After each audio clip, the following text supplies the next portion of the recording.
Bonjour les amis. Alors je vais vous parler aujourd'hui encore une fois des fenêtres et de l'isolation des fenêtres, en fait, de l'étanchéisation on va dire des fenêtres, mais également des cadres en fait que je suis en train de faire par rapport au tapis d'isolation, notamment pour la porte d'entrée. Alors je vais vous montrer où on en est là. Alors pour les fenêtres, ici on a utilisé du mastic blanc tout autour des fenêtres comme ça. Et on avait fait un essai avec de la mousse expansive, mais ça s'est avéré tout à fait calamiteux, on va dire. Donc ça avait fait un boudin énorme là sur le côté de la fenêtre. Donc on l'a enlevé quoi, avec un cutter. Et puis on a choisi, c'est Nat qui l'a fait ça, on a choisi en fait de mettre du mastic tout le long. Là on a bouché les trous tout le long, voilà. Alors c'est pas très joli là, sur ce pan là, mais on s'en fout un peu puisque ici il va y avoir la laine de verre en fait qui va venir avancer jusque là, voilà. Ici il y aura la plaque de plâtre et là 10 cm de laine de verre. Donc tout ça ce sera caché. Et alors par contre avant de mettre la laine de verre, il va falloir quand même faire un test d'étanchéité à l'eau. Quand on aura fini toutes les fenêtres là, de les isoler comme il faut, toutes les petites finitions et tout. Il faudra donc avec un jet d'eau, on balancera de l'eau sur les fenêtres et en attendant on regardera s'il y a de l'eau qui rentre à l'intérieur. Mais ça m'étonnerait vu la tartine qu'on a mis de silica là, de mastic. Je crois pas qu'il y ait de problème d'étanchéité.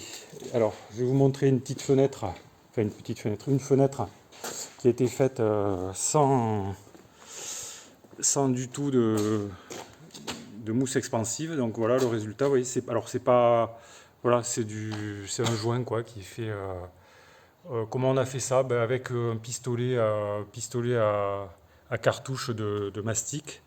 Et pour le lisser, Nat elle a eu l'idée d'utiliser une petite cuillère en fait. Alors je crois qu'on avait vu ça dans une vidéo sur YouTube et c'est pas mal parce que ça évite de s'en mettre plein les doigts. Et voilà, ça permet de faire un travail assez propre quoi, voilà. Voilà les amis ce que ça donne. Si vous voulez peut-être on peut aller voir celle-là depuis l'extérieur. Ça c'est des vestiges de mousse expansive là, quand on a essayé ce matin de s'en servir. Et là vous voyez la fenêtre sur le côté extérieur, donc celle-là c'est une des premières qu'on a faites.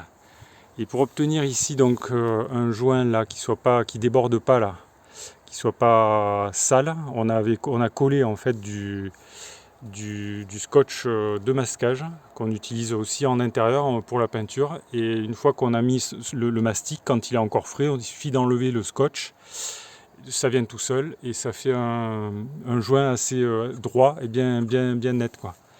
Et après évidemment sur ce joint ici, on va avoir là de l'enduit qui va venir recouvrir tout ça, donc à ras ici là de la menuiserie quoi, de la menuiserie alu.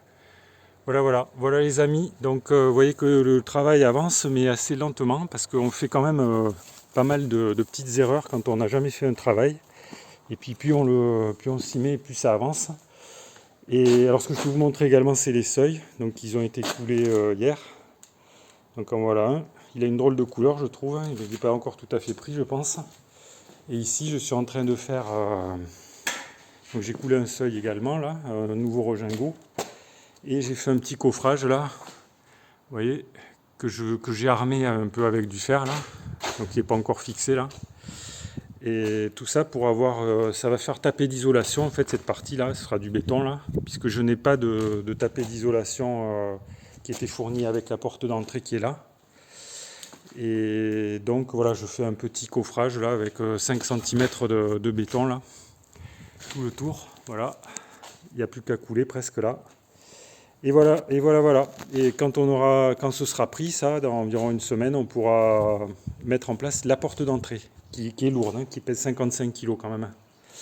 Voilà les amis ce que je pouvais vous dire. Donc si ça vous intéresse, vous pouvez vous abonner à la chaîne si vous ne l'avez pas encore fait. Comme ça, vous verrez un petit peu l'évolution de la construction de ma maison. Ça pourra toujours vous servir si vous avez vous-même des projets de construction.